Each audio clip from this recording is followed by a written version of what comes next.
bring him up here in a few minutes, but I want to read something to you. This is a quote that literally, I hope I can get through it without tearing up on you. But this is a quote that I believe contains a lot of truth and a lot of power. You ready? Yeah. All right. Never has liberty won or been preserved by complacency, apathy, or by moderates. It has always taken extreme efforts from good people to defend and secure liberty. I hope that you will become extreme for liberty too. Guess who said that? Anybody know? What famous man said that? Does anybody know? Ammon Bundy. Ammon Bundy. He wants to know, will you join him? And together, will we keep Idaho, Idaho? Yeah. Ammon Bundy.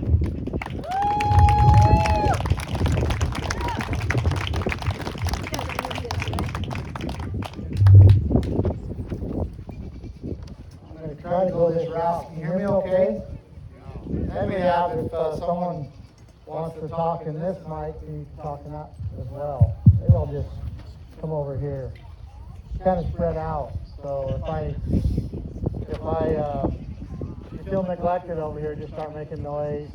You can throw a rock or two. Sit over here. If you guys are tired of me talking to you, act like you're asleep. Can you hear me now? Let me see with this other mic. Yeah, the one Marla was using was very good. Oh, you guys are just saying that because you don't want to talk in the mic. Is that better? Yeah, that's better. Oh, good. Well, all right. Is that better? Yeah. I'm sure there's a setting I can make that other one work better, but this will be fine for now. Do I look like I'm official? All right. So why is everybody here? We love liberty. Want to hear what you have to say? Want to hear? Well, why do you want to hear what I have to say? Want to make sure? You have questions to ask me too? Yep. Okay, good. That's what I'm here for too. I'm here for you. It's not really the other way around. You're not here for me. I'm here for you. You're the one that are going to have to make a decision. I've already made my decision. It's easy. I'm going to go in the ballot box and I'm going to vote for anybody but Brad Little. Well, not quite anybody. So the decision for you, maybe you haven't made up that decision, or maybe you need to convince your neighbor. Maybe your neighbor hasn't made that decision up yet, and you need to communicate with them. So that's why we're here, and I hope that, because when we're meeting, we've been all over the state. I put a lot of miles on that RV, which is actually kind of embarrassing. It really is. Like, I mean, my mug is all over the thing, my name is all over the thing, and then we're driving all over Idaho, and it's like completely contrary to my nature. I'd rather just not do that. And but I feel like there's an opportunity here that I'm supposed to do this, and so that's what I'm doing. And I'm gonna, we've been doing the best we can, right, Wendy? So Glad to have you. yeah, thank you. Thanks for coming. So, but tell me a little bit. So, besides listening to me, besides making a decision, what else brought you here? I mean, there's some reasons why. I mean, why are you here and not everybody else here? We're the I mean, there's. ones. You're the strong ones? Oh, the smart ones. Okay. See what's going on. I like your stance on a lot of issues. So you like my You and I see stance? eye to eye on a lot of things. Okay, good. And she says she's unhappy. Unhappy with what? How much money we're throwing away in the state of Idaho? You don't work in the medical industry, do you? The medical field? She does. I know that. She came talk to me earlier. So what? Right here. I like the way how you stand up to people Okay. and what you do. So you like the way I stand up for people? We need men with backbones like what you got. Okay. I think how you stand up for yourself. Okay. That's All right. What else? What else? Over here. Right here. We're trying to preserve our freedom, Yes. and you represent the whole governorship. So he says we're trying to preserve our freedom, and I represent that, at least in the governorship. Okay. Right here.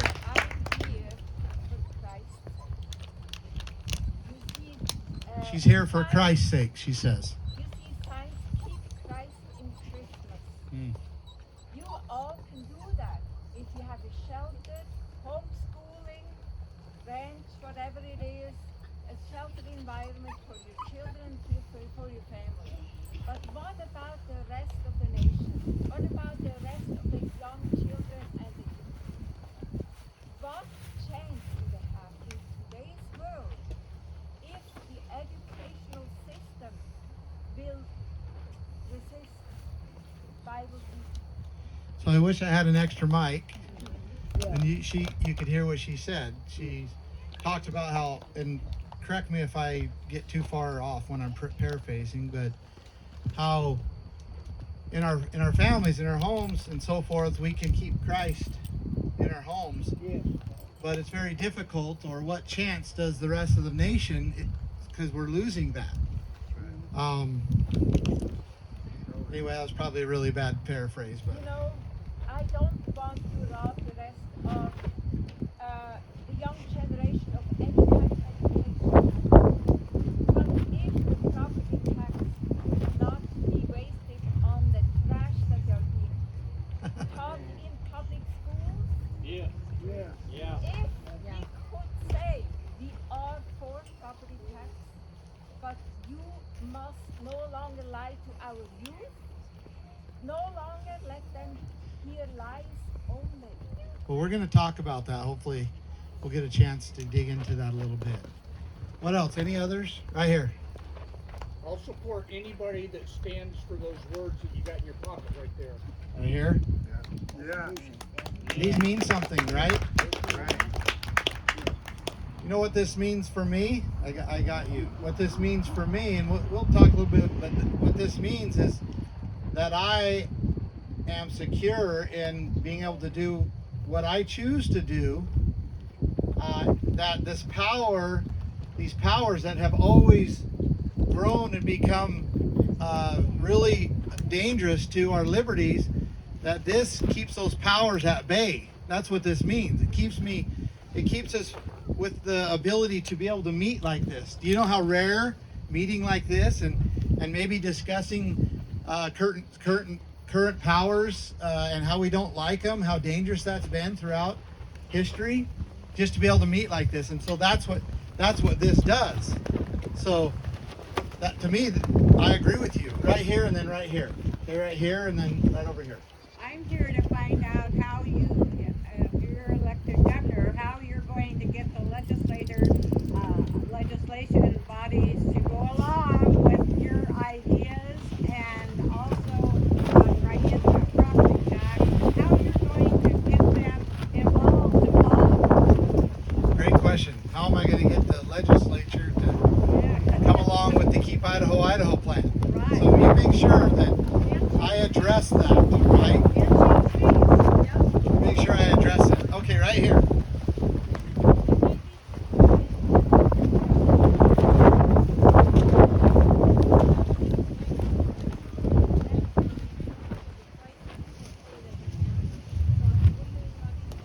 I can. So she said that I may be surprised, but there's people here that don't know what my background, my family, and what we've done, and kind of why I'm really standing here now. I paraphrase her. Okay, so anybody else that wants to tell me why they're here, why they came? Right here.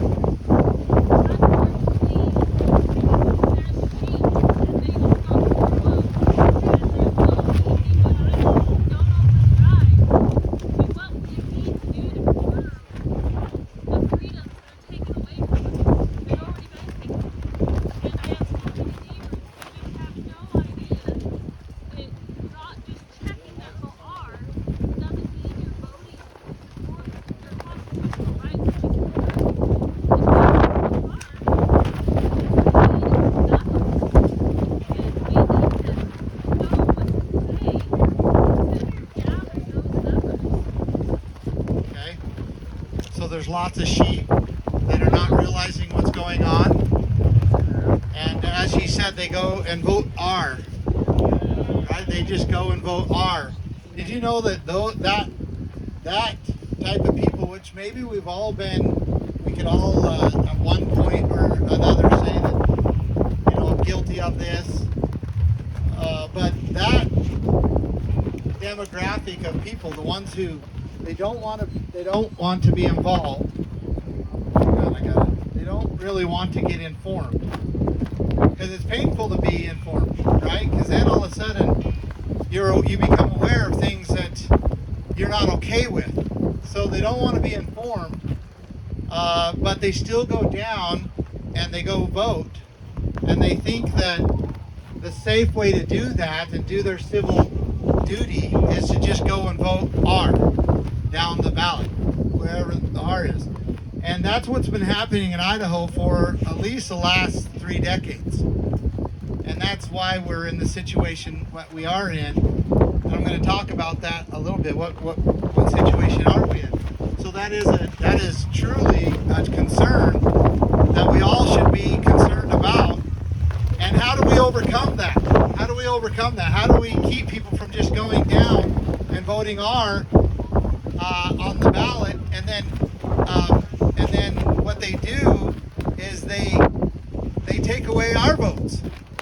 They take away the informed votes. That's what's happening.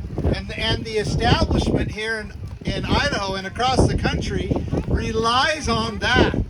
They want them to not be informed, but to go down and vote the R or vote the D, wherever you're at, and that's how they control the basically a large population and control those who are informed, concerned, worried about, truly worried about what's happening. That's how they keep their voice out of the elections. So, very good. One more right here. I came here today because I wanted to look you in the eye and feel your spirit. And you can tell if a man's telling the truth if you look him in the eye and feel what he feels. That's why I came. Okay, you came to look me in the eye to see who I really am and to find out who I really am. Very good. All right, so we might be down to no mic here in just a second. All right, I'll just hold it like this. So I've got a question to ask, and you might think it's a simple question. Some of you who have heard me speak before may have heard me ask this question before, so you can't answer it. But I have to admit that until all the things that happened in my family in 2014 came around, I had never really asked this question. And the question is, what is liberty? What is liberty? What is freedom? It might seem like a simple question, right? But I'm going to just give you a couple seconds to see if you can really define it in just yourself. Think about it for just a second, just a couple seconds.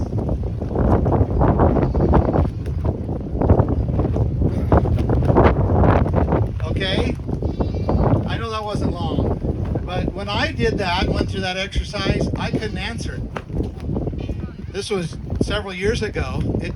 I couldn't answer. Now, I can honestly say that I felt it. I felt what it was. I knew that it was important. I knew that it was what our servicemen and women went and fought for. That's the idea of what they went to fight for. I also knew that when I heard the national anthem, I felt this, and it was important, but I couldn't define it. So I knew I grew up, enjoying that. I knew I had the experience of liberty, but I couldn't define it. So I want to, before we leave here, right here, before I move on, I want to define that. I want to be able to move on, all of us understanding, at least somewhat, what liberty is. Because if we can all agree upon that, then I think we can really start to identify the loss of it. And then we can, once we identify the loss of it, we can see and identify those who are taking it. And then we can try to start to fix it. Because the hardest enemy to defeat is an enemy you don't know. And an enemy you can't see or don't understand, right? So anybody want to give it a shot? What is liberty?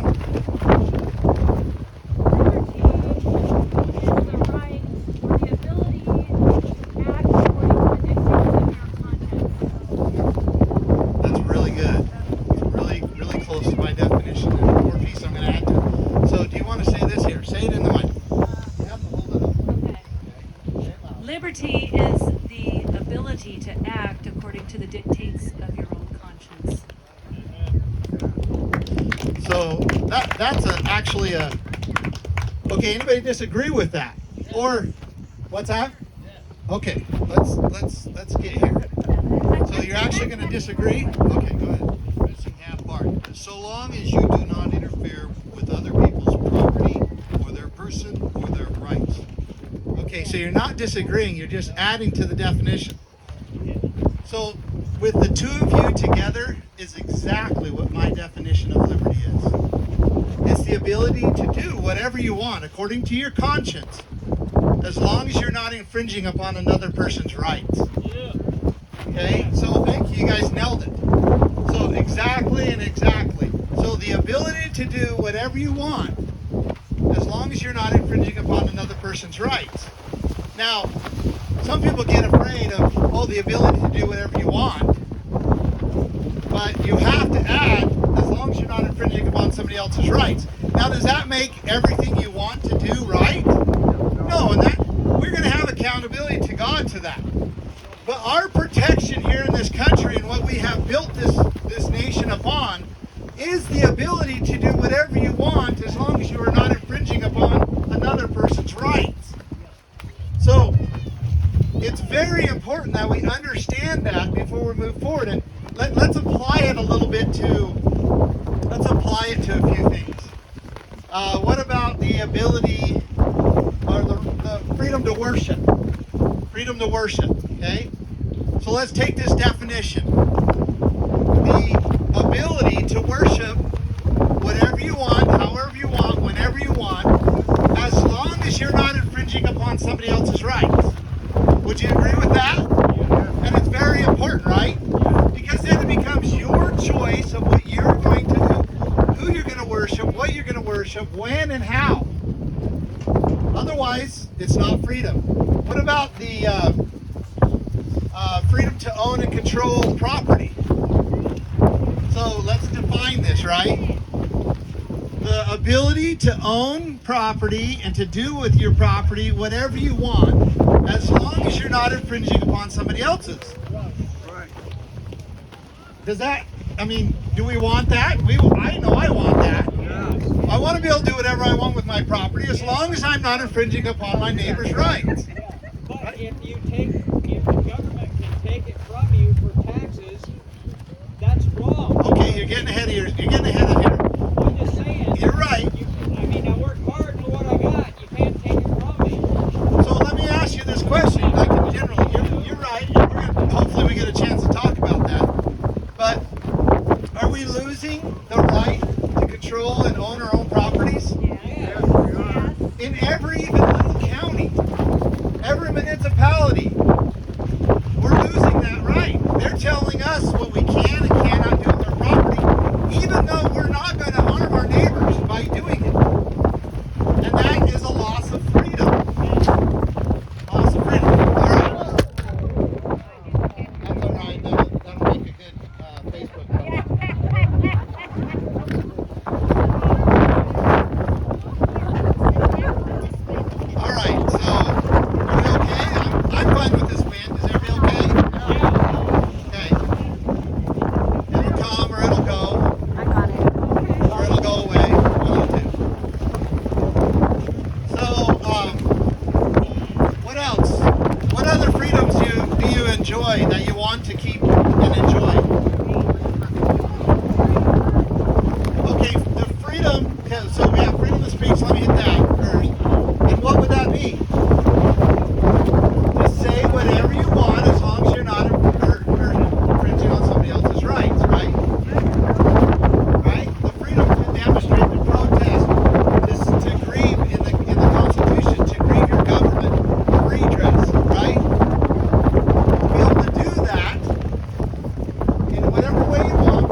give us a right. We don't get our rights from the Constitution. I know you know that, but some people think it's the right to bear arms, but ultimately it's the right to defend ourselves, right? God gave us the right to defend ourselves, and actually, in many cases, He expects us, and it's our duty to do so. It's our duty to defend our families. It's our duty to defend our children. It's our duty to defend our liberty. And we should be able to do that. So, no, we shouldn't actually. That's a mechanism that we want to strengthen. But we can't, and she said you can't depend on the sheriff to do it for us. Yeah. And every thug knows that. All right, so you can see that any part of liberty, any rights that you have, can be applied to this definition. And then, then it becomes very easy to identify who is infringing upon those rights. Just like when we talk about property. Well, who is stopping us from doing what we want with our property when we're not infringing upon anybody else's rights? It's pretty easy to identify after that, right? So that's what this exercise does for us. And that's why it's very important that we understand. But did you know that if you went down to almost any municipality, any county building, any state, or of course in Washington, D.C., that there would be a significant amount of people that would disagree with this definition of liberty? And then they can't define it. They can't define it. They don't know what it is. But it's certainly not the ability to do whatever you want as long as you're not infringing upon somebody else's rights. Because we have a conflict. We have a conflict right now between the people's law, or God's law, and man's law. There's this conflict. And, give you an example, the property building codes and so forth are a great example of that. And so, let's keep that in mind. And there are some challenges because the way we lose sight of this definition of liberty is when we start to have conflicts with each other. Right? Then we're like, hey, we need to make a law to make that person do something that I want them to do. And that's when we start to have conflicts with, and we start to try to make ordinances or policies or laws or codes and so forth that do not adhere to the definition of liberty. All right. So with that, anybody else want to add to that? Any other comments? All right. Well, the freedom of speech was brought up to be able to speak, and that's right. So I'm not going to answer that yet, but I want to answer it in a little bit. She asked me, how am I going to unite all of us? So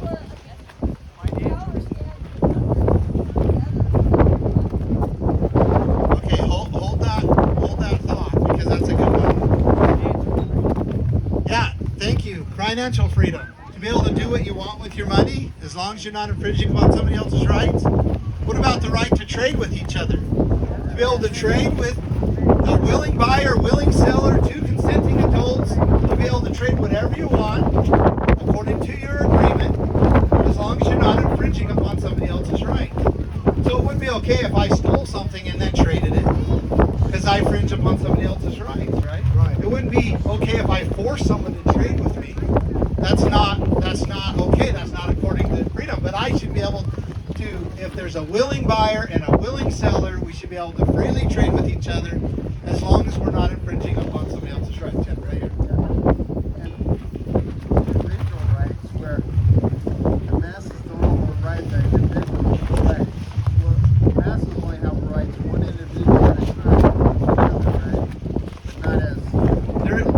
So he's talking about individual rights, the masses' rights. There's only one type of right, and it's called the individual rights. It's man and women given those rights from God. There is no such thing as government rights. There is no such thing as the collective rights. There's a whole bunch behind that. I don't think we have time to get here, but there is there is no such thing, because God only gave his children these rights. And each one of us have them.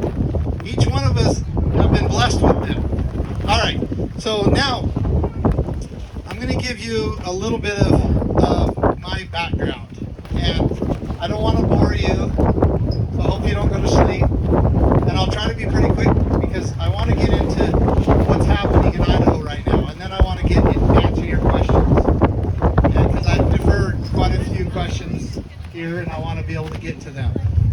So, I'm 46, almost 47 in a few days. I was born in southern Nevada on a ranch.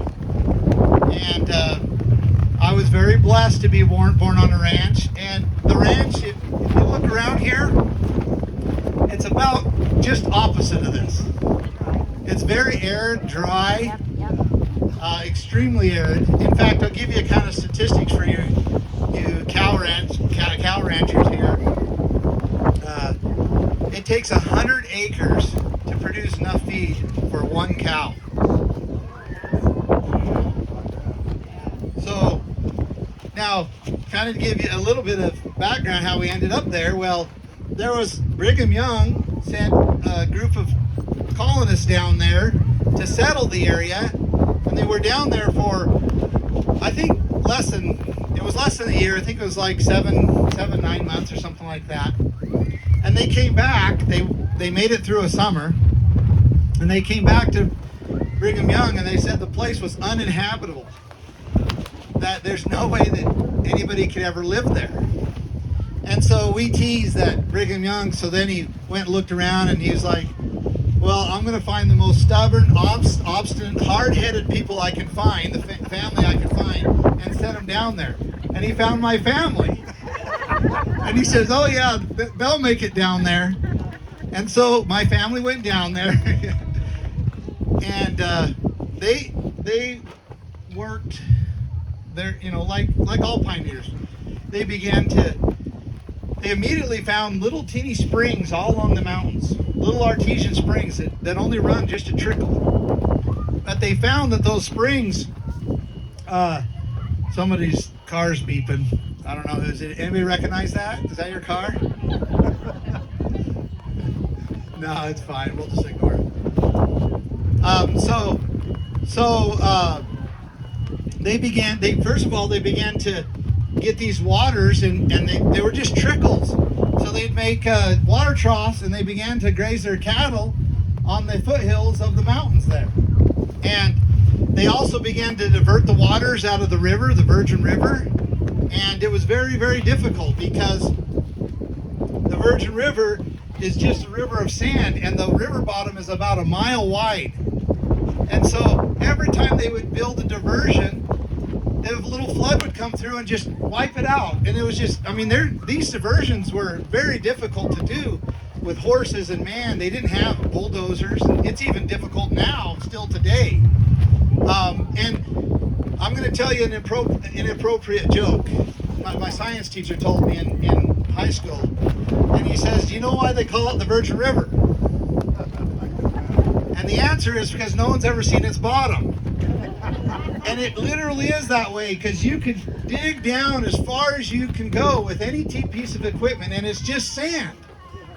So any type of diversion they put in the river just eventually came out. And the best way they could get it to, if they could get some grass and some trees, those black willows, they'd plant black willow trees. They got big old roots down in there. If they could get them going, and then eventually they can get a diversion. But this is the battle that they fought, and my father and the arid people still fight that same battle today. But they made a beautiful valley out of the Virgin Valley. It's a beautiful green, there's productive little valley. And so that's how my family ended up there. And they went in there in 1877. So that's now almost 150 years ago. And I grew up in south of the city there, about the town. It's not much of a city, especially when I was growing up, but I was about 20 miles south of Mesquite, and we were the first to get on the bus, and we were the last to get off. We rode the bus about an hour to school and then about an hour back. So I spent a lot of time on a school bus. And but besides school, I had a lot of freedom, and my family had a lot of freedom. I'm one of 14 children, and I grew up in a home that's about 1,200 square foot. And my dad did not, or we did not have air conditioning in that house until I think my dad put it in there or my mom put it in there about 5 years ago. And if you know, the Mojave Desert gets a little hot. It's about 120 degrees is not unheard of there. In fact, almost every summer it'll get 120 degrees or more. And so, we had a swamp cooler, and that's what we did. And we spent most of our time outside. We worked, and that's the way our life was. And I felt it was a really, really good life. Well, when I was about 15, my father came to me just in a conversation we were having, and he said that the ranch wasn't big enough for the both of us. And he was saying that out of love. He was telling me, and after the conversation was over, I understood that the ranch just wasn't big enough to produce enough living for more than a couple families. And I was in the middle, so most likely I was going to have to go and make a living somewhere else. And I didn't like the sounds of that. My heart was, where I grew up, and I loved that lifestyle. But the reality is I had to pull my big boy pants on, and I had to go find a living some other way. And so I went to a little college. I met my wife there. We got married. Then we moved to just south of Phoenix, Arizona. And I started a fleet maintenance business where I managed and maintained commercial trucks. And I built one of the largest private fleet maintenance companies in Arizona. And I've hired hundreds of people. I've dealt with millions of dollars of budgets. And I built that business from scratch and built it up to be one of the largest, most successful private fleet maintenance businesses in the Mojave Desert. And why do I tell you that? Because I want you to see another side of me. I want you to understand that as a CEO of the state of Idaho, if you will, I'm going to have certain skills, and that I've been working on those skills for the last 25 years, and that I've been successful. Not only that, but after we were about business for about 15, 16 years or so, I could see that industry, the fleet maintenance industry, did not have the technology or the software that was really needed in that industry. It was really shy of technology. And so seeing that and in need of it myself, I put together a team, and we began to build a software for the fleet maintenance shop management industry. And it took us about 4 years, and it was quite a project. And my customers were guinea pigs, my technicians were guinea pigs, my office staff and everybody, my vendors were all guinea pigs, and they were all good with it because had a good relationship, and we worked all together on it, and we ended up with this really neat product, and we began to sell it to other shops. And now it's one of the leading fleet maintenance shop management softwares in North America. And since then, I have sold both my fleet maintenance company and my shop management software. And now I'm a full-time government agitator.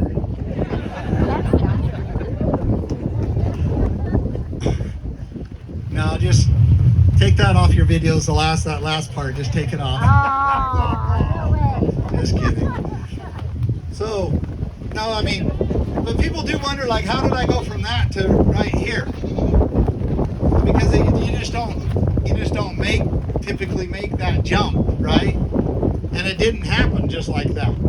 What happened was in 2014, kind of in the height of my business, we had just started selling the software. I was doing, really well. It was the first time in my life that I had both time and money. Because usually when you have time, you have no money, and when you have money, you have no time, right? Everybody everybody understands that. And it was the first time that I actually had a little bit of both. And then I saw this, something that I never ever thought would happen in the United States of America. I didn't even think it was possible. I saw literally an army of over 200 federal agents come down upon my family on the family ranch and basically threaten our lives. In fact, not basically, they did. And they were trying to force my father to leave the ranch, to give it up, to not ranch on it anymore. And people ask, well, what happened? Why did they do that? And to just make a very, very long story short, it was during the Obama administration, so this is 2014, and Harry Reid had started a project about 70 miles from the ranch that was going to be the largest solar farm in the world, not just the United States, in the world. Well, of course, the environmentalists are involved in all of this because we're talking about Harry Reid and Obama.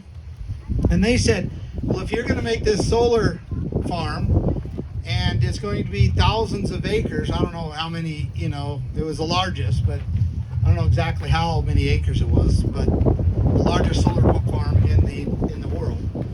They said, if you're going to make this, then you have to have a place for all the wildlife to go, and in particularly the desert tortoise. And so the federal government didn't like my dad, didn't like my family anyway, because we're not just going to allow them to take what's ours. So they decided to make the Bundy Ranch the mitigation area for the desert tortoise. And somehow they had determined that they were just going to take it and we had to leave. Well, my father was able to go back clear into the 1800s and show them how we had deeds with the state of Nevada, not the federal government, the state of Nevada, how we had these deeds, and that these deeds protected our right to graze and protected our right to the water, and that these rights were ancestral rights as well as documented deeded rights that were titled and recorded with the state of Nevada. And the federal government didn't care. They didn't care. They just said, we're claiming this land, it's ours, and therefore you have to leave. And my dad, again, I'm making a very long story short, but my dad told him no. And when he did that, I was a young man, very young actually, and there was 53 ranchers in that area that were ranching. And by the time they went through this battle and all this just interaction, all the ranchers but my father and one other were gone. They had either given up or they were driven out. They tried to comply. They couldn't do it and stay in business. And it was only my father and one other rancher who would not comply to what they were doing that survived. All the rest were gone. And so then, in 2014, Obama thought he had enough political power, and he also thought he had been building up armies inside these land agencies, Bureau of Land Management, Forest Service, Fish and Wildlife, U.S. Park Service, and of course the FBI got involved as well. They can't miss a good party, those guys. And so they came down and with 213 armed federal agents, surrounded the house, put snipers on the hills, threatened us that if we resisted in any way that this would be another Waco or Ruby Ridge. And they began to destroy the water infrastructure, destroy the corrals, that some of these the water infrastructure in Krill, some of them are over 100 years old. And then they also began to shoot the cattle from the air and burying them in mass graves. And we didn't know what to do. Here we are, a small little family. We're kind of isolated, and we don't really know what to do. So we began to, just trying to demonstrate, signs, tell them we don't want to be here. But what they did is they put in two of the areas, they were about 5 miles apart, they made an area about the size of this that they fenced off with the orange construction material. And they said that this is your First Amendment area. If you're going to protest, you have to protest in these areas. And of course, we wouldn't comply to that. So they began to sick dogs on us. They began to tase us. They began to beat us to the ground. And this was going on when some people showed up and filmed it. And this was in the early days of it wasn't early days, but Facebook still didn't have live video. That you could take a video and then you could upload it. Well, anyhow, they uploaded it, and those videos went viral. Many of you may remember them. Did you see any of you see them? See a lot of shaking hands? Well, people were not okay with what their government was doing. And it was atrocious. I mean, in the end, the aftermath, they killed about 60 head of cattle, just buried them in mass graves, shooting them from the helicopters. And I mean, they had destroyed water infrastructure, again, that's over 100 years old. And some of these corrals were stockade corrals. Anybody know what a stockade corral is? It's where the posts are right next to each other and they make a whole corral that way. Well, some of these corrals were built by the CC camps, and they were, now they're pushing almost, not quite 100 years old, but this is in the 30s, and they were just destroying those things. And so this is what they were doing. Well, the people across this country were not okay with it, and they came, and all of a sudden everything changed. So now we have several 100,000, probably a couple thousand people all together that are unified, standing together against this terrible force that was threatening my family's life. And everything changed after that. All of a sudden, now these federal agents were the ones that were like, whoa, we better watch ourselves. They started questioning even among themselves what they were doing. All of a sudden now, maybe what we're doing is wrong. And some were like, no, what we're doing is right. And they decided to, bear down a little bit. And ultimately, the people and finally the sheriff got involved, and they gave them an ultimatum, these federal agents, to leave within an hour. And they decided to go ahead and comply with that. And they left that area. I watched 107 vehicles with multiple people in many of those vehicles. I watched them leave the ranch, and my family and I went back to ranching. And we went and got the cattle, the ones that they had, put them back on the range. There was 27 calves that we couldn't find mothers to, that we just had to bottle feed. But we went back. But the problem is our lives never went back to normal. No. We got thrown in the public light. Half of America hated us, the other half loved us, and our lives were never the same. In fact, kind of give you an example of that. I watched my father come out of church with his flip phone. He's talking on his flip phone, and he's leaning up against the church building, and he's doing an interview with a network of a company that has a network of over 28 countries and over 300 million people, listeners. And he's talking on his flip phone, stepped out of church, and having this interview. And this was just nonstop. That's just one example. It's just been nonstop ever since then. And so that's what threw me and pushed me out of the kind of the entrepreneurial world of building a business and doing these things into the public light. And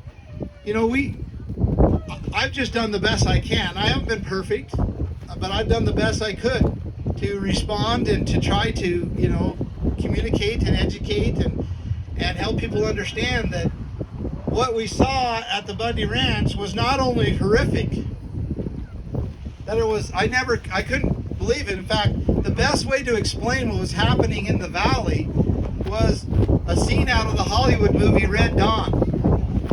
Because there was helicopters, AMRAAMs, guards. They had taken a hotel room and turned it into their base. And they actually quarantined off with fencing right in the middle of town. And so, it was like the scene out of the Hollywood movie Red Dawn. That's the only way I can explain it. And then, so that was horrific.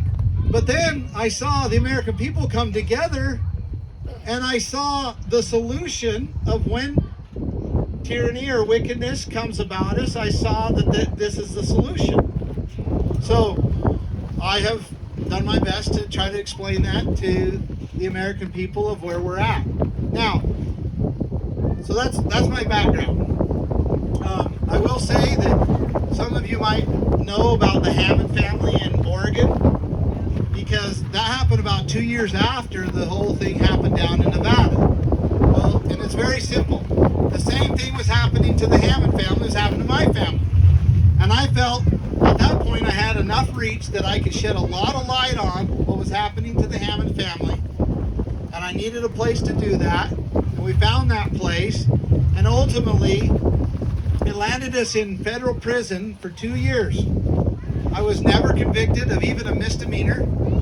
Still never was convicted. Walked out of going through 2 major federal trials, one in Oregon, one in Nevada. We beat them both times on all charges. The federal government spent $100 million prosecuting my family. And we walked out of the court building after 2 years. Never once were we able to have any contact with our wives or children. Half of that time I was in solitary confinement. But we walked out of there without even a misdemeanor, because we were innocent men. We were innocent men. And we went back to our lives. And I came back to, by this time, I had moved to Idaho. I moved to Idaho in 2015. And I didn't want anything to do with government. Nothing. Nothing at all. I'd spent 2 years in federal prison, half that time in solitary confinement. It cost me personally $534,000 in legal fees. That's not my father, my brothers, or other people. That's just me. And all I wanted to do was take my little family, bring them around me, love them and care for them. I didn't want anything. I didn't want to do another interview. I didn't want to do nothing. All I wanted to do is take care of my little family. And I wanted the rest of the world just to go away. I even refused to vote. I refused to vote. I did not want to participate at all. And then 2020 came. And I started watching and seeing what was happening. I'm like, this is the same patterns of what they did to my family, what they did to us in prison, what they did to the Ammon family, and many, many others. I saw those same patterns. And what is that pattern? Where they're taking rights of individuals and trying to turn them into privileges. The right to decide what you're going to put in your body, what you're going to put over your face, the right to decide whether you can go outside, whether you can travel, whether you can trade with each other, be in business. They were trying to say that that was all a privilege and they could take it away anytime they want. They could give it or they could take it away. Well, that was exactly what that happened to my family. We had these rights. They were very clear. They were deeded. They were rights. And they tried to say that they were only privileges. And so I was like, after a long conversation with my wife, and truly not wanting to do it, I knew that I had to respond to this. And so I did. And I began to organize a network called People's Rights. And we got a whole bunch of people all together and we began to push back. And ultimately, I know in many incidences, we made a huge difference. And I'll explain that difference to you, hopefully before I leave, but I'm not going to do it right now. I'll give you some evidence of that. Because I want to talk about Idaho. I'm going to get off of my background, but I want to talk about Idaho because we all live, well, most of us, I think, live in Idaho. Maybe there's a few people that don't live in Idaho. But I'm concerned about Idaho. I'm concerned about what's happening to Idaho. And I want to talk to you about it. Because Idaho is in a battle for its conservative soul. We are in an extreme battle, a fatal battle for our conservative soul here. And many states before us or during us have been in the same battle. And I'll list a few. Washington, once a very conservative state. Oregon, California, Nevada, New Mexico, Colorado. All of these ultra conservative states, very conservative states at one time, and now are run and controlled by liberals, if you will. So they lost that battle. And the conservative people of those states, most of them thought there's no way that had happened to them. But it did. It happened to them. And then now they're saying, like, how did it happen? How did it happen? Like, what happened? They're looking back and they're seeing these things go on in their states that are just terrible things. Just look at Portland. You can't even go downtown Portland after hours without risking your own life. At one time, just 20 years ago, Portland was a beautiful, clean little town or city.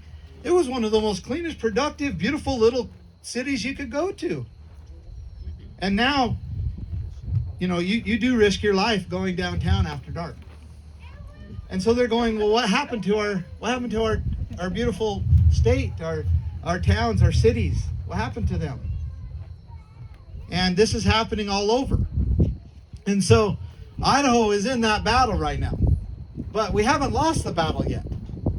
We haven't lost it. We're right at the time in the period in this state of whether we're going to do something about it or we're going to lose it. That's just where we're at. And so I'll give you a little bit of understanding that. Did you know that Idaho has been, the Republicans, if you will, and we're going to get to this, okay, because I was Republican my whole life. My father's Republican. My grandmother and grandfather are Democrats. Don't ask me how that happened. But I know that Democrats weren't Democrats the way they are now. Right. They weren't. No. I mean, they were the working class. And my grandfather and grandmother are the most conservative people I know, but they were Democrats. But so it's just so you know, like I've participated in the Republican Party for most of my adult life in one way or another. Either contributed, put signs up, supported a candidate, got involved a little bit. And so that's not, when I start going in on the Republicans, if you will, I'm talking about the establishment. I'm talking about those that some people might call rhinos, Republican in name only. Now because Idaho has been controlled by these people for the last, it's pretty easy to say 4 decades, but let's just be accurate and say 3. I mean, let's be perfectly accurate, say 3, because in the early 90s, Idaho elected a Democrat governor. But since then, the House and the Senate and the governor's office has been controlled by the Republican Party for the last 3 decades. So you would think that Idaho is the most conservative state in the United States, but it's not. It's not. We have to ask why. The Republican platform is a good, righteous platform that protects life, that limits government, that is supposed to make so government is fiscally responsible. But none of these things are happening in Idaho. And they haven't been happening in Idaho, even though the House, the Senate, and the governor's office has been controlled by the Republicans for the last 3 decades. So you have to ask why? Why?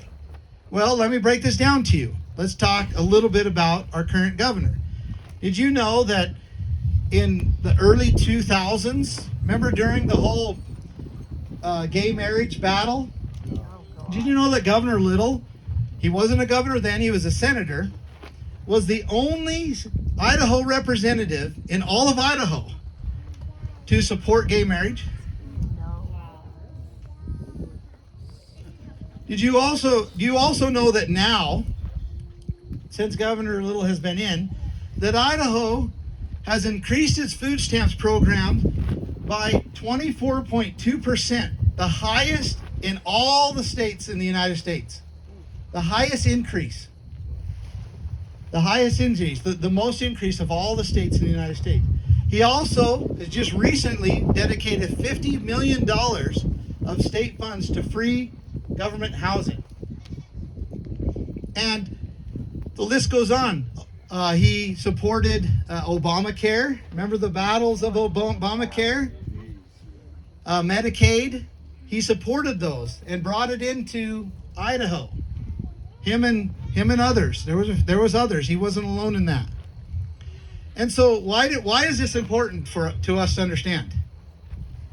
We're the fastest growing state in the United States, right? 36%, about approximately 36% of the people coming to Idaho are liberal minded. And they want to change Idaho they want to change our conservative values into a more progressive, woke place to live. And they're very active in doing this. So when you've got a Republican governor that's not pushing the Republican platform, that he's actually, if you add it all up, what is the staple of the liberal agenda? Free housing, free health care, free food, free education, the pushing gay marriage, gay all right. Is that not the staple of the liberal agenda? Free And everything. that's right. And no one has pushed that agenda more in Idaho than Governor Brad Little.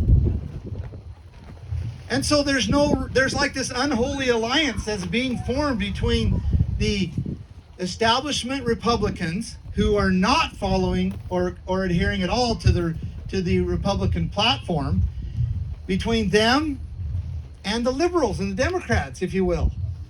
That's what's happening. Anybody know what happened in the Republican primaries?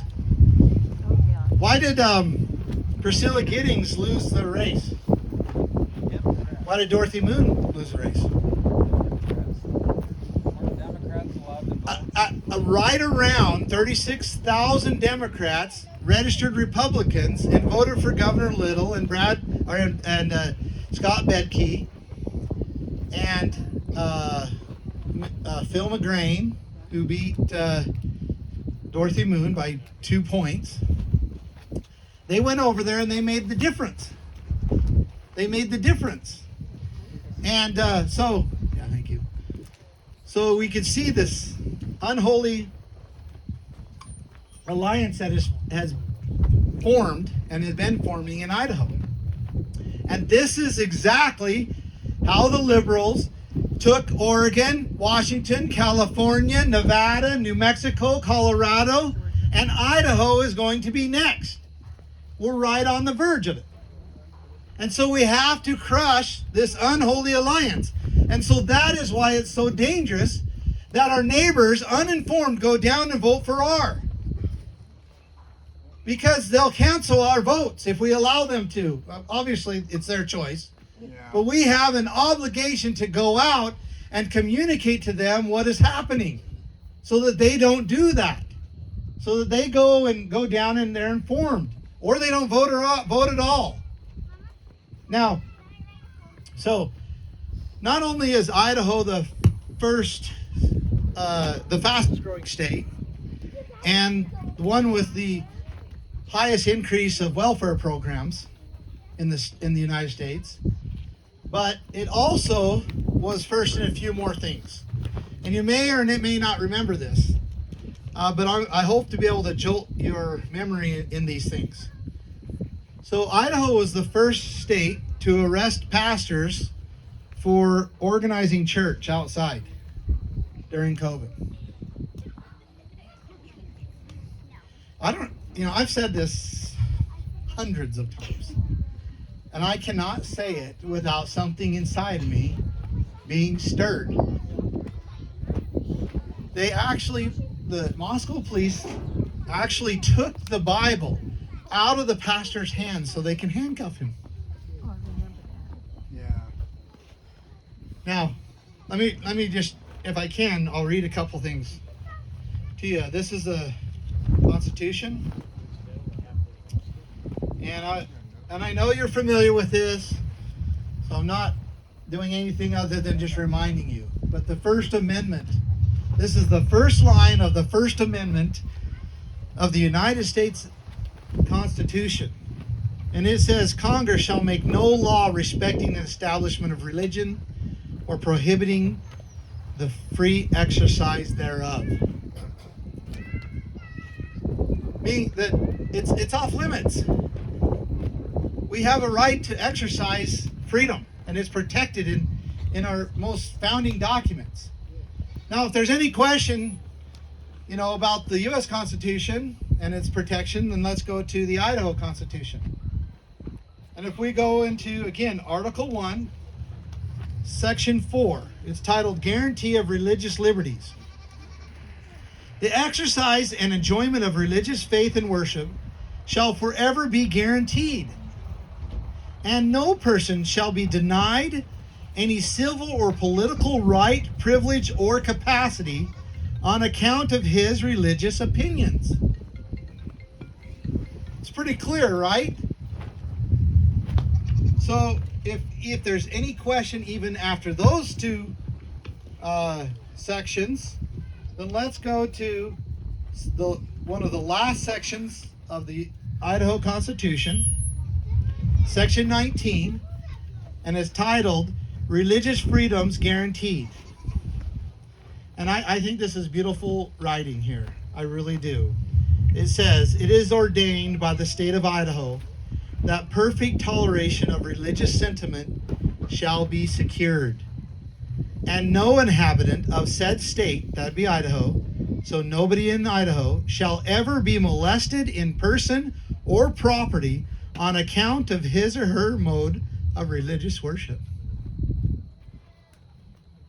And yet, not very far away from this place here, in Idaho, we have police who have taken an oath to both the U.S. and the Idaho Constitution.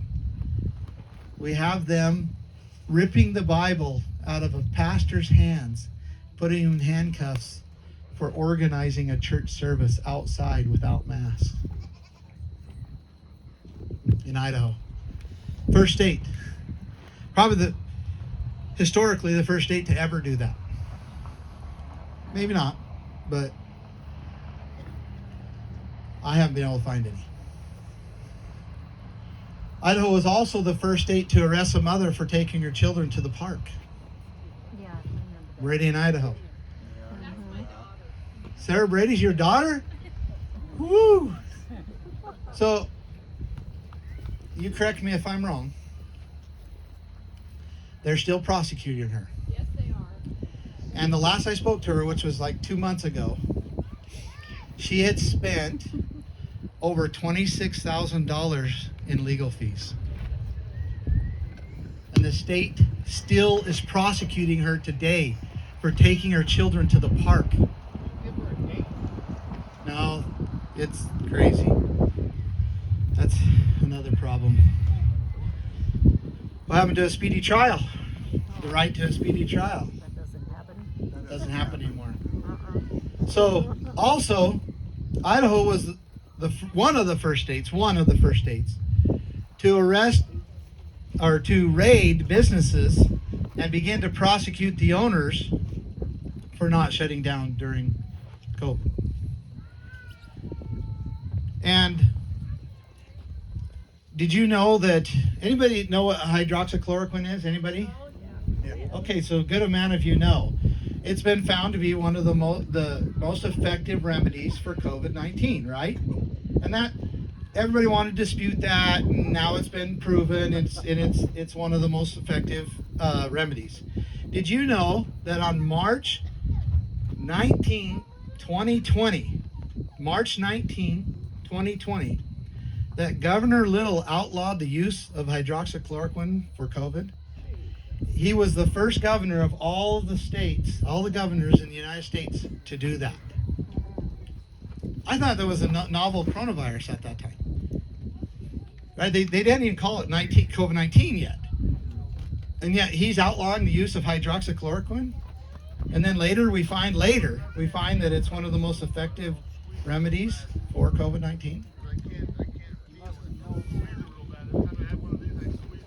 Well, so I'm just giving you a list of firsts in Idaho.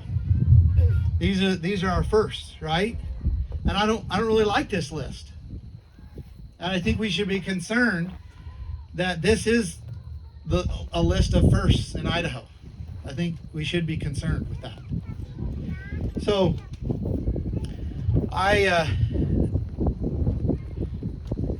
normally I have some things I could show you as far as presentation, because I like to give you evidence rather than. But let me talk to you just a little bit about some of the facts when it comes to COVID-19 and why it still matters today, because we need to learn from the past and not just forget it.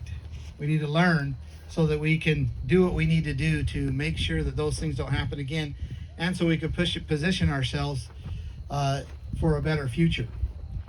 So we might say that, Governor Little did these things because he was concerned about the health and safety of the people of Idaho, right? No. Well, first of all, I think I get a little bit ahead of myself, because I think you have to kind of connect the dots here. We have to ask, well, why were the police in Idaho acting this way? Right? I haven't really answered that. You may know, but why were the police in Idaho? Because they obviously are not supposed to. I just showed you that the right to worship is protected. It's very protected. They took an oath, yet they're still doing it. And the answer to that, the short answer, is that they were ordered to, and they obeyed orders. And who ordered them? Well, Governor Little ordered them to. If you go to page 9, section 9 of the stay home order, Governor Little's stay home order, you'll see that it orders the sheriffs, chiefs of police, and Idaho State Police to enforce this order. And then in a question and answer coming from a sheet that they published from the governor's office, a person asked the question, who's going to enforce this order? And he answers, the sheriffs, police, chiefs of police, and Idaho State Police. So now we begin to understand why they were doing this. They were ordered to do it. They should have said no. They should have said, I took an oath not to do that. That's another issue that we can address, but they should have said no, but that's why they were doing it. So now let's give Governor Little a little bit of space here, or at least a little bit of leniency, just in thought, right? And say, well, maybe he was doing for the health and safety of the people of Idaho. So some of you are like shaking your head. You're not willing to give him that. Just pretend then. Just pretend, okay? So let's look at some facts. So on March 13th, 2020, is when Governor Little issued the first emergency. He put the state of Idaho on emergency status. Remember that? March 13th, 2020, he declared the state of Idaho in emergency status, as emergency status. Well, if we look at that date, you'll find that that's the very same day that President Trump had a press conference and announced that he was releasing $50 billion of federal funds for states that were in emergency status. Okay? So you might be saying, well, maybe there really was an emergency. However, on the governor's own website on March 13th, dated March 13th, he says that there is only one confirmed case, COVID case. One case in all the state of Idaho. It's almost 2 million people live in the state. There's one case, and on the same day that the federal government releases $50 billion for states that are in a state of emergency, Governor Little puts us in a state of emergency. So that's one. Then we go to 12 days later, he put the state of Idaho in what they called an extreme state of emergency. Remember that? That's on March 25th. Puts us in an extreme state of emergency. Well, if you look on that day, just so happened to be on March 25th, that's the same day that Nancy Pelosi and President Trump announced that they were releasing $2 trillion in federal relief money for states that were in an extreme state of emergency.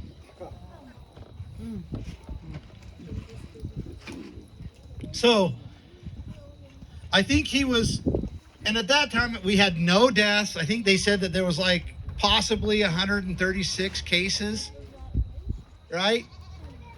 And we know that there was supposedly, you couldn't test it, and there was all these other things going on.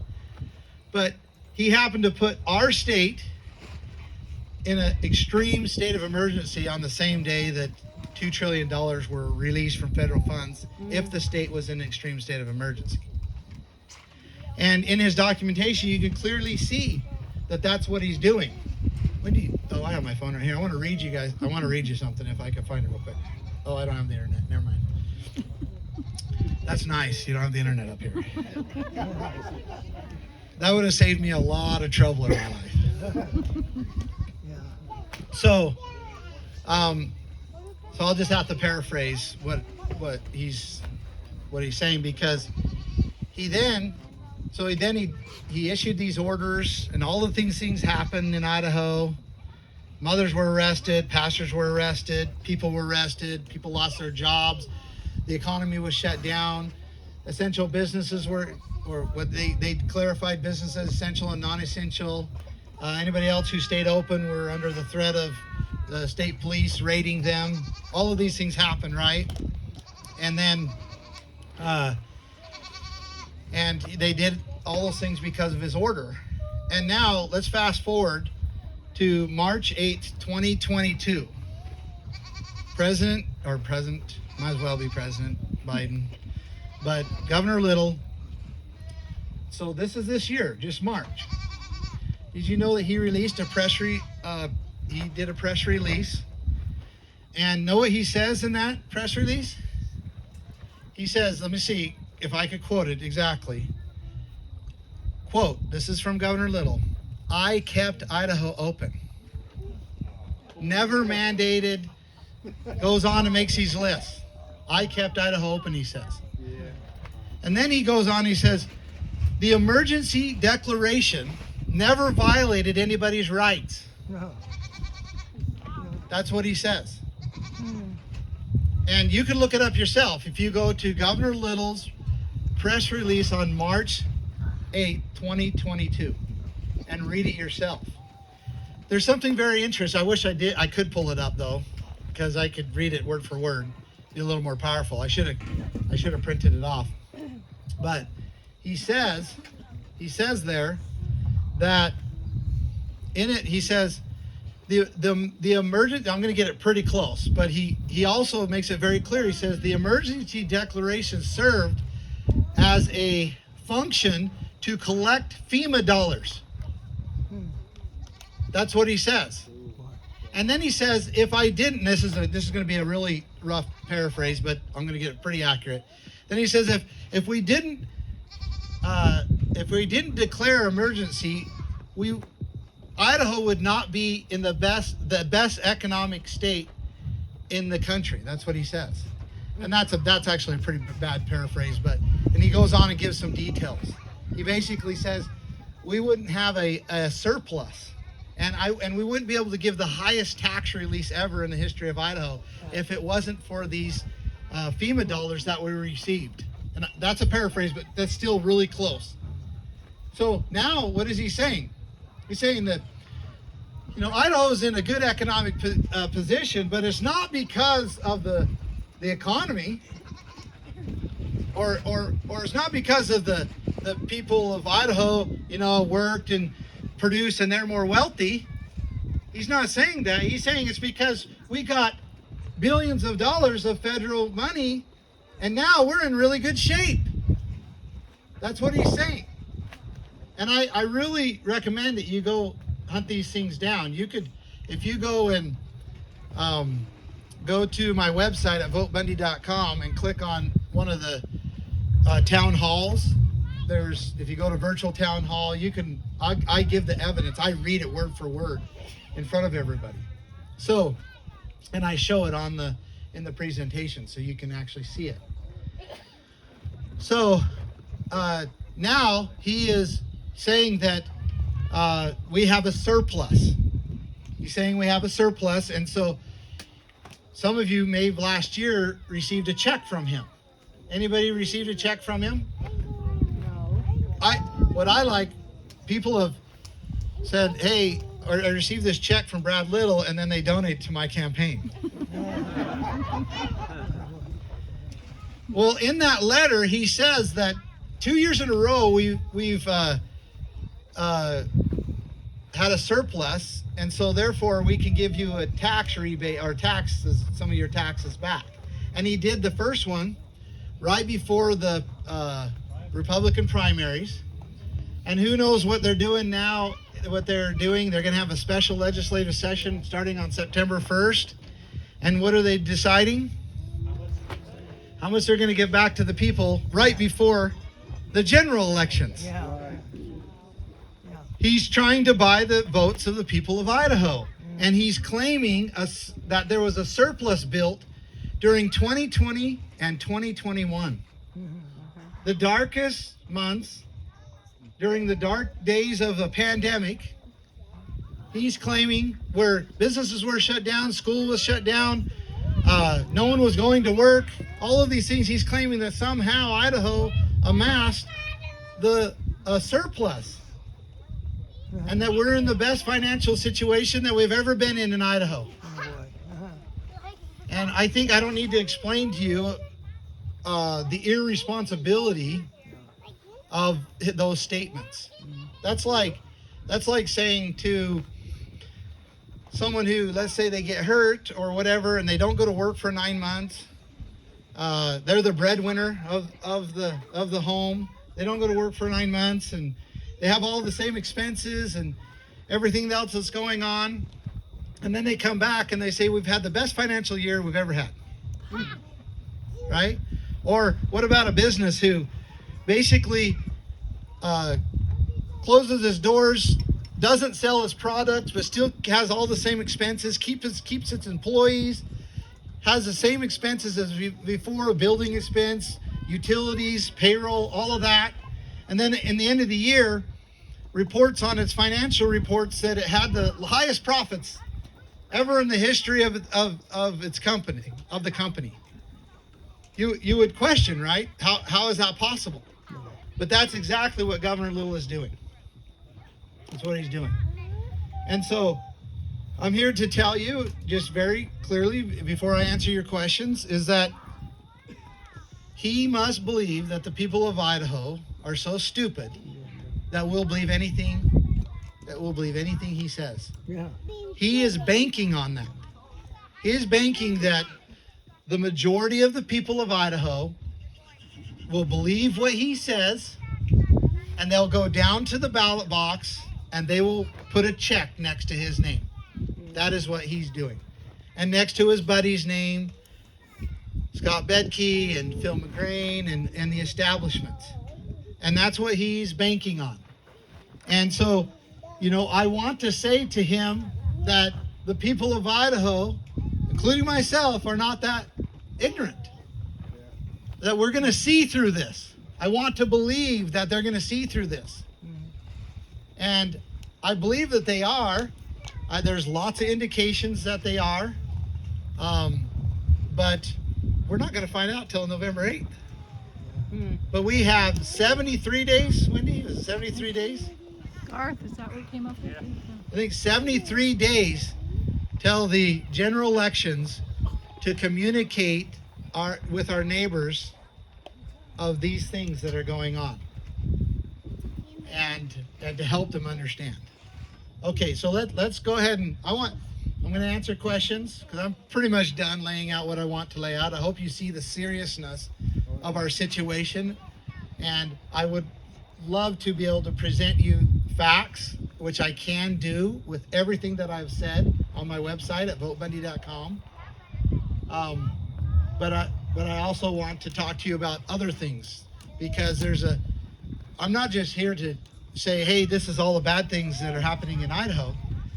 But as many of you know, some of you at least know, that I have a plan. the Keep Idaho, Idaho plan. And I have to admit that I stole it from our founding fathers. It's just really simple. The principles are there, and whenever they've been applied, people have prospered and become more free and happy, and everything pretty much good happens to them. That's how our country was formed.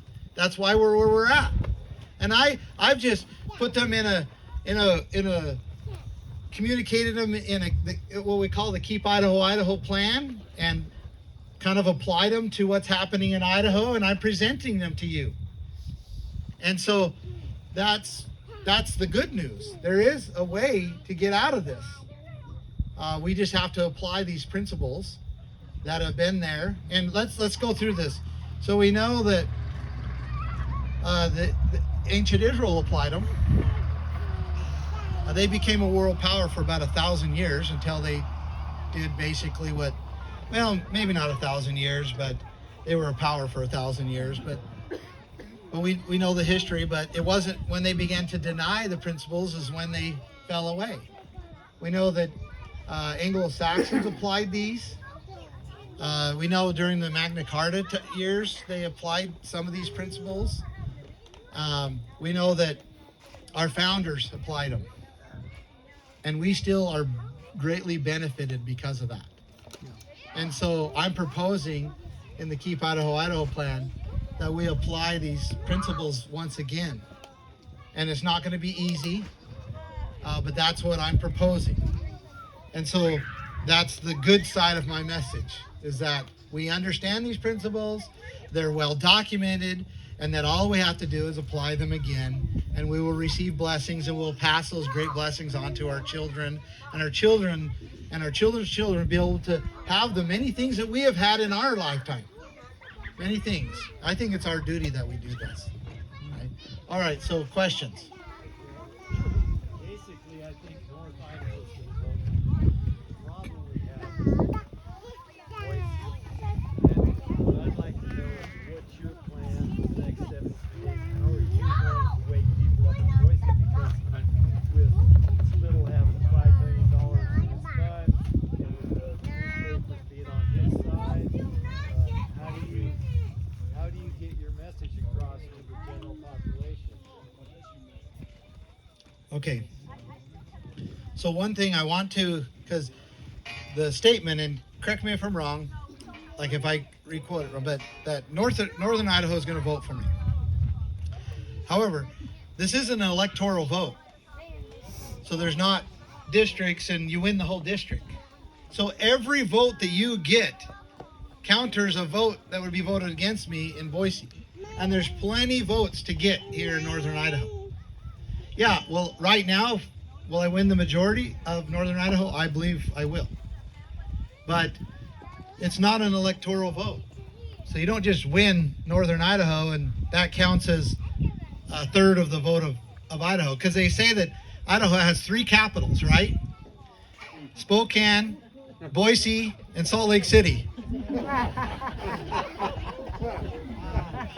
But it's not broken up into 3, right?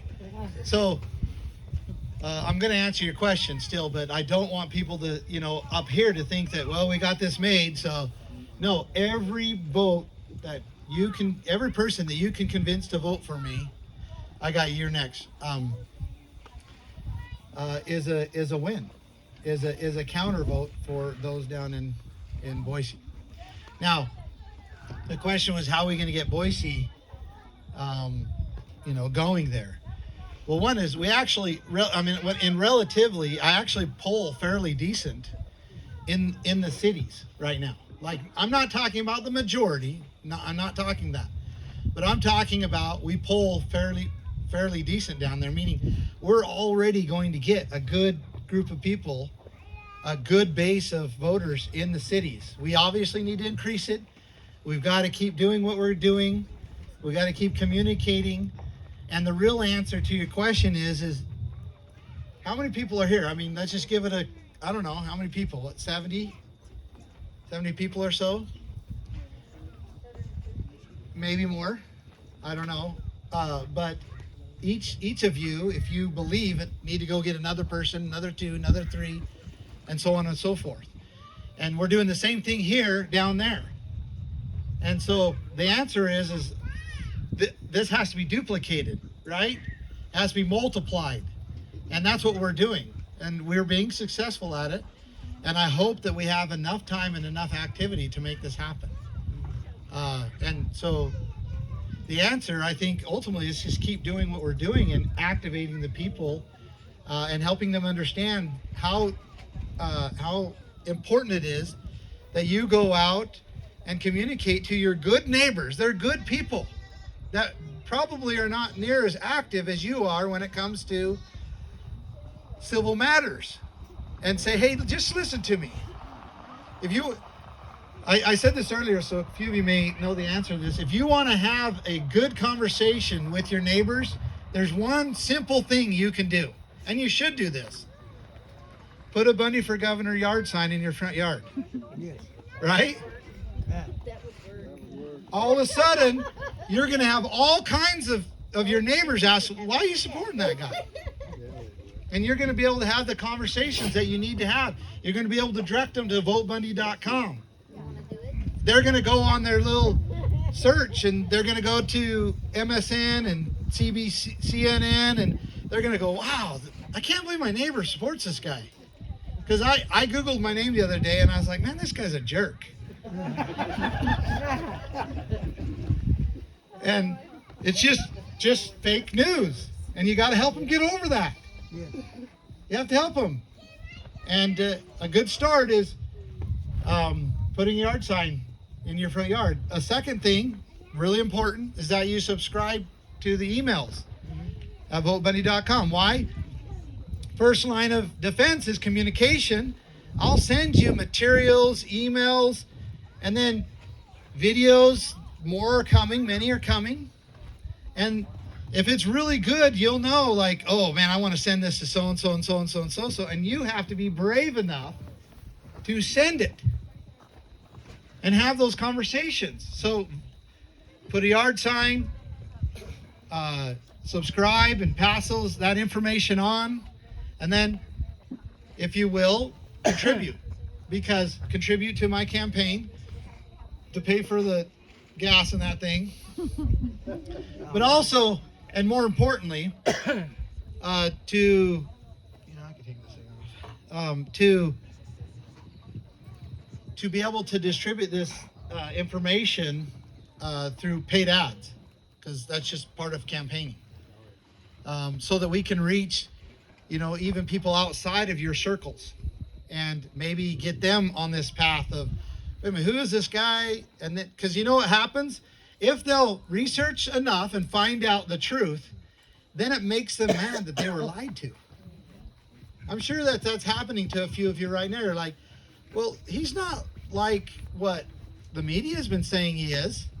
And I'm not. I'm a family man. I've got 6 kids that I love. I've been married for 21 years to my beautiful wife, Lisa. I'm an entrepreneur. I love my church. I serve in my church. I love the Lord. I'm very blessed in those things. And I'm just not what CNN says I am. And when they get through that and they find out that, yeah, he's not that way, then it makes them mad, and it makes them actually very loyal, actually. And then they go out and fight. And so if you're going through that, I'm grateful that that's what's happening with you right now. But now you got to activate that. We got 73 days. You have to go out. So that was a long answer, but I think we covered some ground right here. Yeah, so we all know that most of the people in the Boise area believe everything that's on social media. So do you have a plan to flood social media with Ammon, Bundy, and the truth? Yeah, but the only way to do that, because they block, because they're censoring something that we all know about. Yeah. So, I mean, there was a time when I could do a video and I'd get several 100,000 people, very common, million people to view the videos. And now, since I got wiped off, and then, Facebook and most of the other platforms, and then I had to actually, in order to have a Facebook campaign page, I had to do it under my wife's name. And so but they have it. The algorithm is very tight. So I mean, I'll reach a good one. Will reach a couple thousand people. So the only way to get around that is paid ads, and the only way to do that is collect money and that's why it's so important. However, the number one way to communicate to people. Well, let me just. I'll show you. I'll do a study right here in front of you. How many of you came because you saw something off the internet? Came to this place. So, how many came here? You saw something off the internet. 1, 2, 3. Well, there's my proof right there. How many came because somebody said something to you? Yeah. Word of mouth, talk to you. Yep. Okay. So how many came because you saw a flyer or a sign or something?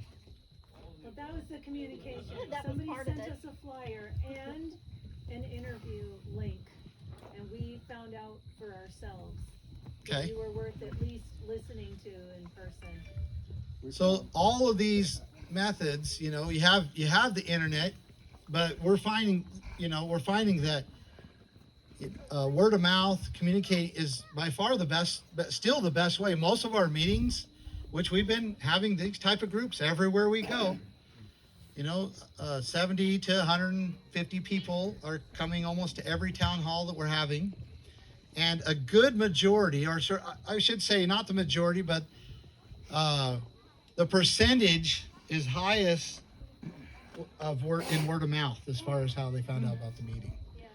And so we still got to do all of these other things. We've got to hit all of and we're hitting all of these things. But it does not work if you're not willing to open your mouth. You have to put away that fear of what someone might think about you and open your mouth. And I got you. And I have to admit, I'm going to give Wendy's my campaign manager. Let's give her a hand because she is a workhorse. And I want to give you an example of what happened today. We're sitting on our way up. We went to a restaurant, and this lady and her husband comes up while we're waiting for our meal and they saw the bus or the RV. They came in, wanted to say hi, and I said hi, and this is me. I'm kind of like, hi, shake your hand, I want to be nice. I don't really. And Wendy says, hey, you guys live here? Yeah. Would you like some signs you could put up? And before it was done, they took 2 4x8 signs and had promised to put them on 2 places right next to the highways that are going to be very conspicuous because she was willing to open her mouth. And it's contrary to my nature to actually do that. And so I'm grateful for Wendy to doing that. But we just have to do that over and over again. And that's how we prevail. So these you gotta videos that follow are up? on your website, if we send links to those in emails, will those get through? So the website, we just changed it just a few days ago, where almost every part of the Keep Idaho plan, how it's all, have you been on there? How it's all broke down into elimination of property tax. And then there's a full explanation of it. And now we made links where you can actually click it and it copies a link, and then you can paste it in your text, your emails, whatever. So, and then when they click on it, it goes directly right to that. That way you can answer a specific question. Well, you might get the question, well, Ammon wants to eliminate property tax. Well, how are we going to pay for sheriffs and the legitimate purposes of government? How are we going to do that? Well, click, boom, he answers it right here. Same with the videos. There's links all over to the website so that you can rather than just give them the whole page and they have to scroll through it, you can give them very, very specific answers or information now from the website. We've gone through the whole thing, and we'll keep doing more. And we're building videos now that should be pretty powerful, and we'll be posting them, and you can share them. There's all kinds of information. Okay, I got to go here and then here. No, go ahead. You sure? Okay, right here. So we have a president elected by dead people and ballot stuffing. I have a friend who didn't come here because he doesn't think there's any way we can get a fair count of our votes. What do you think of that? Well, I think right off the bat, when it comes to your friend, and believe me, I've been here. Remember, I was the guy that refused to vote just 3 years ago. And now I'm running for governor, statewide race, you know, and completely see the possibility of me becoming governor. So to your friend, the only other option that he's giving is just to pick up arms. I mean, that's what he's saying. I've given up. The only thing I could do is to pick up arms. And of course, you know how that works. If he doesn't do that with enough people, they'll just kill him. And the people are not ready for that. And I hope that we don't get ready for that, because war is a terrible thing. And you know that. I'm speaking to the choir. There's probably many of you in here that have served in one capacity or another and know what I'm talking about a lot more than I do. So obviously there's that. Now, when it comes to the challenge of election fraud, well, I'm here to report that I've talked to the Secretary of State and he says everything's okay. Sure. So we have nothing to worry about. Everything's okay, right? Yeah. And Governor Little and his buddies did an audit, and they said everything's okay too. Yeah. So Now I feel good. So you feel better now? Is everything okay? And they just put you down as a troublemaker. Yeah. So, what's that? Storm the Bastille. Well, it's not an easy solution. We're working right now to make sure that we have representation at each of the polls. So an eye looking on them. And so that's something we need you to do. We need you to go down to your county representation and go through the process of becoming a poll watcher. And you could officially do it as long as you can communicate with the campaign and be a poll watcher for my campaign. There's only one per poll that can be that way, but we need representation there. We also, on our website, have created a way where you can report anything that you might have seen that you might just seem out of place, and you could report that through text, or you can send us pictures or even video. And then during the campaign or during the elections, prior and after, I'm going to have attorneys on staff and computer forensic analysis on staff. And in this effort, because if there's a problem that's identified, and we saw this in the national elections, you can't take care of that problem 2 days or 2 weeks or 2 months down the road. You have to take care of it right then. You have to file injunctions or whatever else immediately with evidence. Remember how hard it was for President Trump to collect evidence? Yep. I mean, imagine if he would have had the 2,000 mule video the day after the election. Yeah. But it didn't come till 2 years after. And so we're trying to shorten this gap of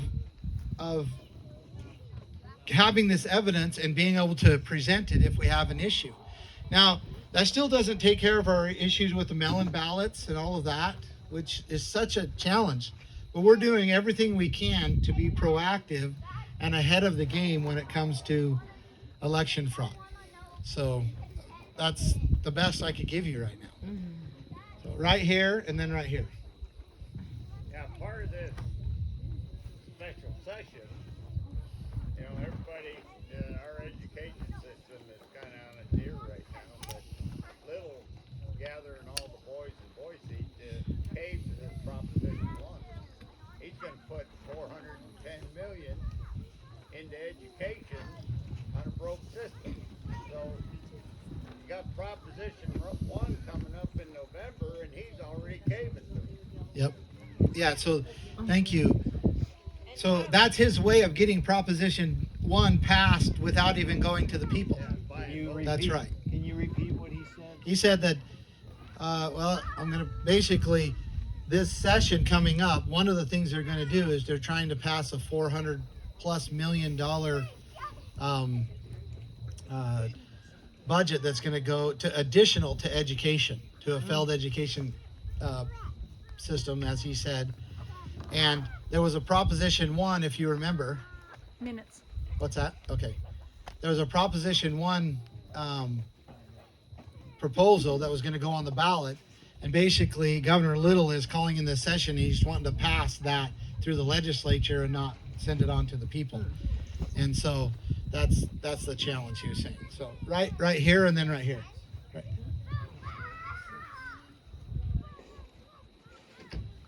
So paper ballot vote versus machines in Idaho. So we did a full kind of analysis on each county, and what's happening almost in every county of Idaho is that they're doing paper ballots, but then they're sending them through a machine to be counted.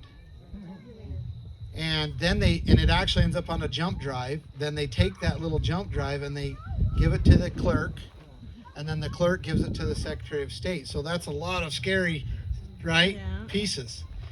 However, there is a paper trail, at least as far as being able to count ballots.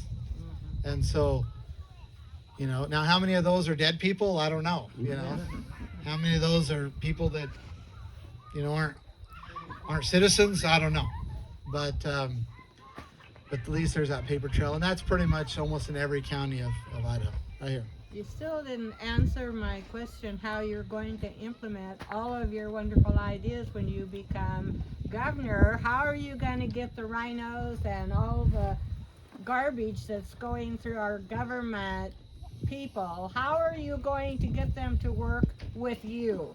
Okay, good question. Good question. How am I going to get the legislature? Because obviously I rightfully can't just be a dictator. Right. And push them all through as a governor. So I have to convince the legislature in these ideas and get them to implement them. And that's not an easy thing to do. However, I have learned that it is, well, I've learned this. So, and I say lots of things that makes people mad, right? So I'm just going to say another thing. Is the legislature is very weak right now. They are a bunch of followers. Right. Okay. And I believe that they need a good leader to direct them in the right direction. They need a vision. And I also believe they need a lot of prodding, from the people of Idaho. And with leadership, vision, and then on one end, and prodding and pushing with a lot of pressure on the other end, I believe that we're going to, we're going to get a lot of this stuff done. I mean, I've just, all of a sudden, we saw it with President Trump. We saw some challenges too, but, here he's got the rhinos fighting him, right? All the way through his election, and everybody's saying there's no way he can win, and they're making fun of him and mocking him and everything. And then all of a sudden he wins, and now he has all these friends. Yeah. And now there's one thing that is a little different is President Trump came into this, and I don't think understood even how deep the state was and how much they were going to fight him. He was an amazing CEO that had tons of experience as far as running a company and being able to do those things, but I don't think he understood how deep. Well, obviously he didn't. Otherwise, he'd still be in office. And so on the reverse, I've been fighting these people for a decade now. I mean, just over 2020, between the year of 2020 2021, they threw me in jail 8 times. I've been nonstop prosecuted by these people. I know exactly who they are. I know exactly what their game is. I know who my enemies are and who I can make my friends. I know where the power is. I know where the abuse is. I've understood this. I'm not going into this as a CEO who hasn't fought these people. I'm going into this with a decade of extreme fighting, to the point where they put me in prison for 2 years, solitary confinement for a year. And then after I get out, then the whole COVID fight, they put me in there for, now 8 times. And so I'm not going into this blind. And I do believe that the legislature, that I'll be able to find my friends in there, my allies, and that I'll be able to convince and even use the bully pulpit of the governor's office to help these things move through, and then as long as the people are behind me and pushing. So it's not an easy thing, but I'm willing to fight for a few more years to preserve the beautiful state that Idaho is. I'm willing to fight for that. So Wendy says I need to wrap this up. 1 minute. I got 1 minute, she says. This gal, Okay, tell us your plan. this gal has something. You got 1 minute. Tell us your plan. Okay. Ammon, this gal has something to say, real quick. Does she want my minute? You have 2 minutes. Hers Oh, I and got a yours. minute here. There you go. I just wanted to publicly thank you for a couple of things. I wanted to thank you for being willing to meet with Janice and Ed when you were running for the Republican primary. And when I asked if you would be willing to do that, to discuss with them having only one strong conservative candidate for the Republican primary. I appreciate it, and the reason I didn't follow through and you didn't hear from me again is because I had no response or reply from Janice of any kind. So thank you for that. And also a big thank you. I was following closely the case of the baby Cyrus kidnapping, and just wanted to thank you publicly for your calm and your calm and rational involvement and activism in that. And considering that child was your good friend's grandson, I think the restraint that you showed was really amazing. So thank you.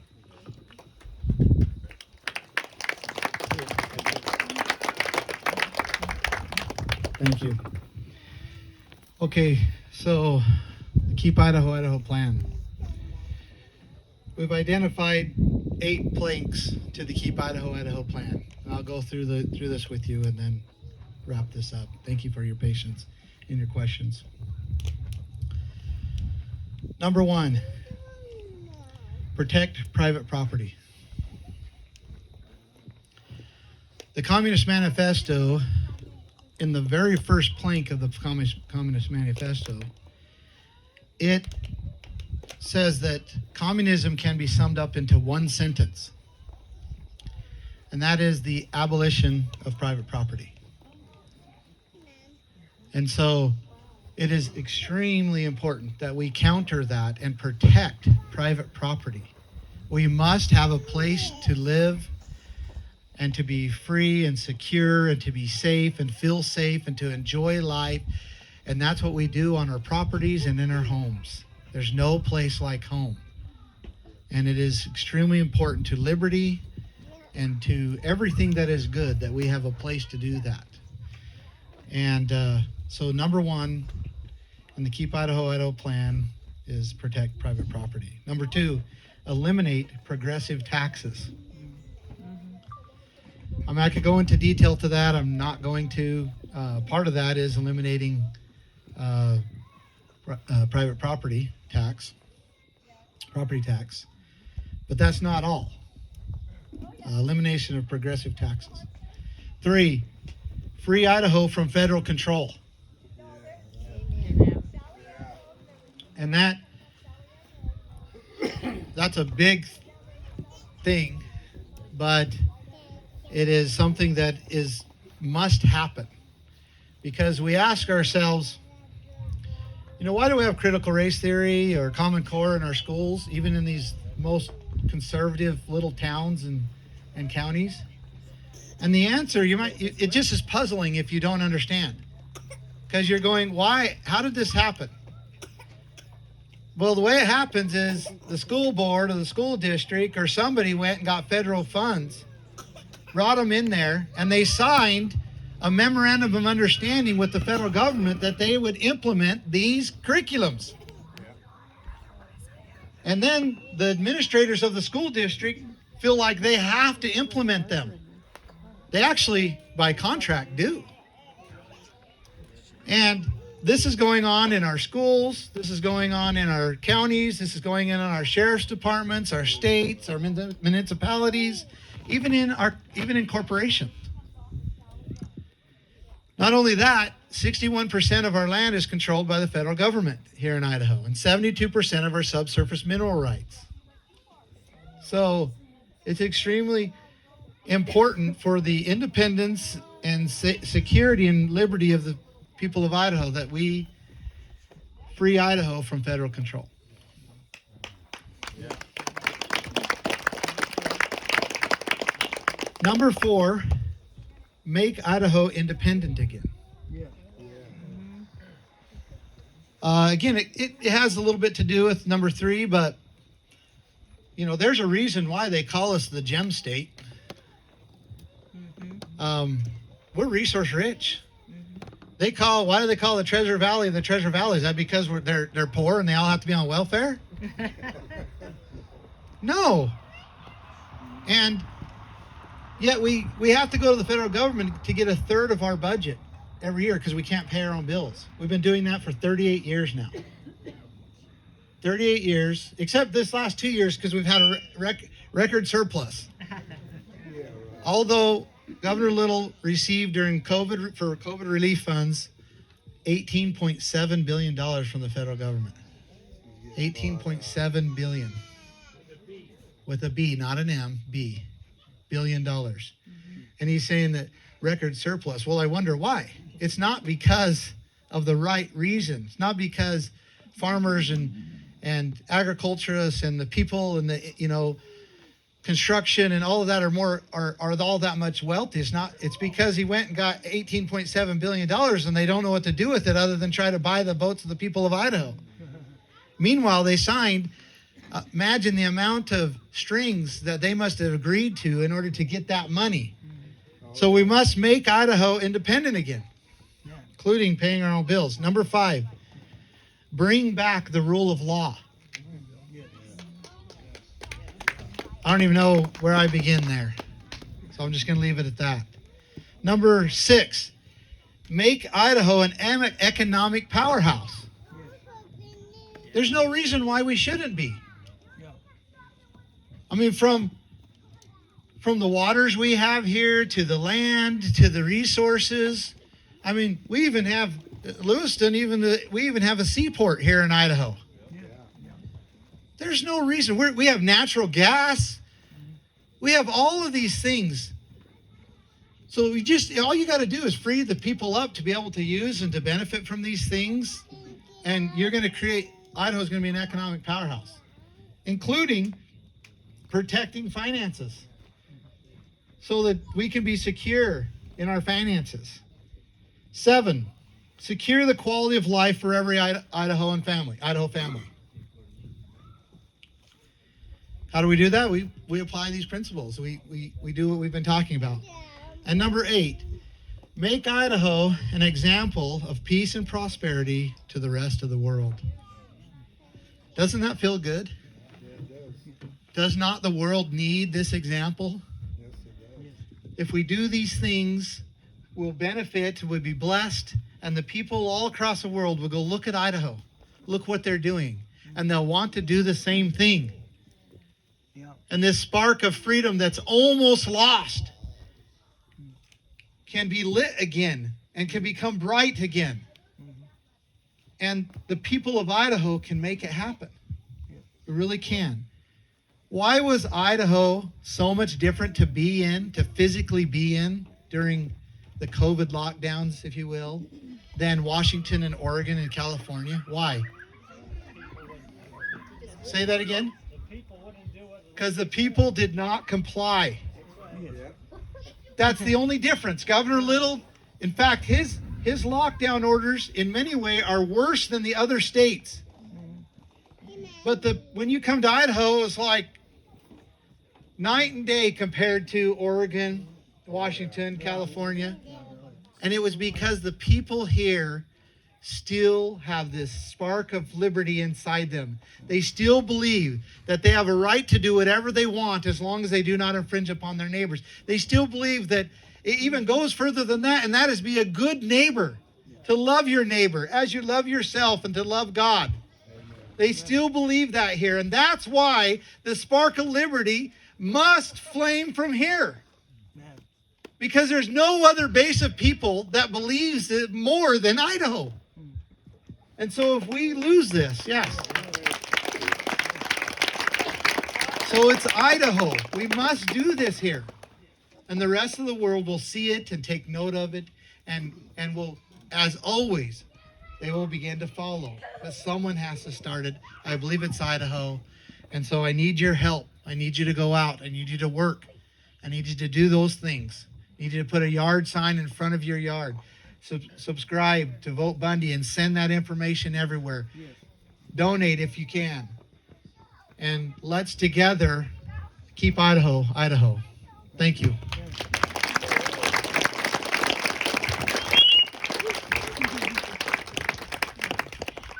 Those 4x8 signs that they were speaking about earlier, I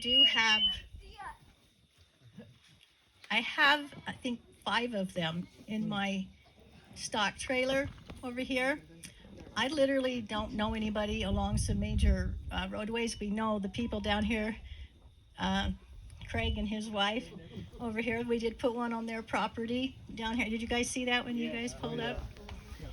And so anyway, we would like to recoup the cost for those. If there's anybody here that has a place on private property that has high visibility, that would be willing to take one of those signs, and like I say, if we could get that cost of $38 for the sign recouped, that would be absolutely amazing. Ammon is running a grassroots campaign here, and we all try to do what we can to help. So if you want to get one of those 4x8 signs before you leave here, please get with me. I've got them over here in my, actually the stock trailer now is out in front of the barn, I believe. But anyway, we can go out there and get those. Also, again, Ammon, thank you for coming all the way out here to beautiful Clearwater. And Wendy, for your help with the campaign.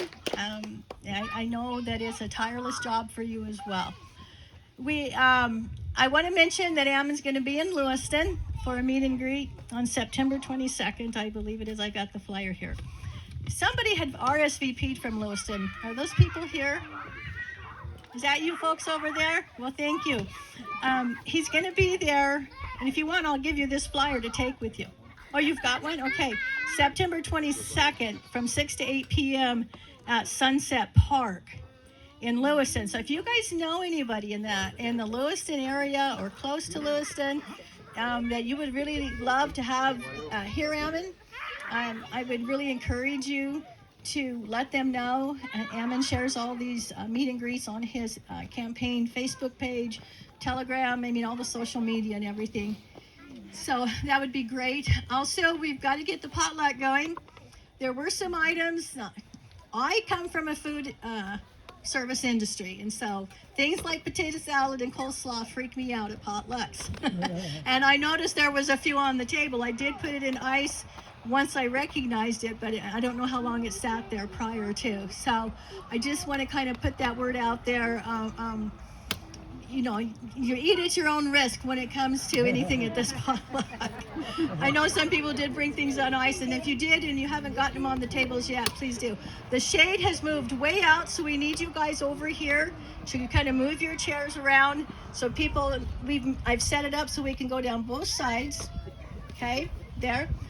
And then also, I'm going to have Rafe come up here in a few minutes, and he's going to bless the food before we eat. Thank you.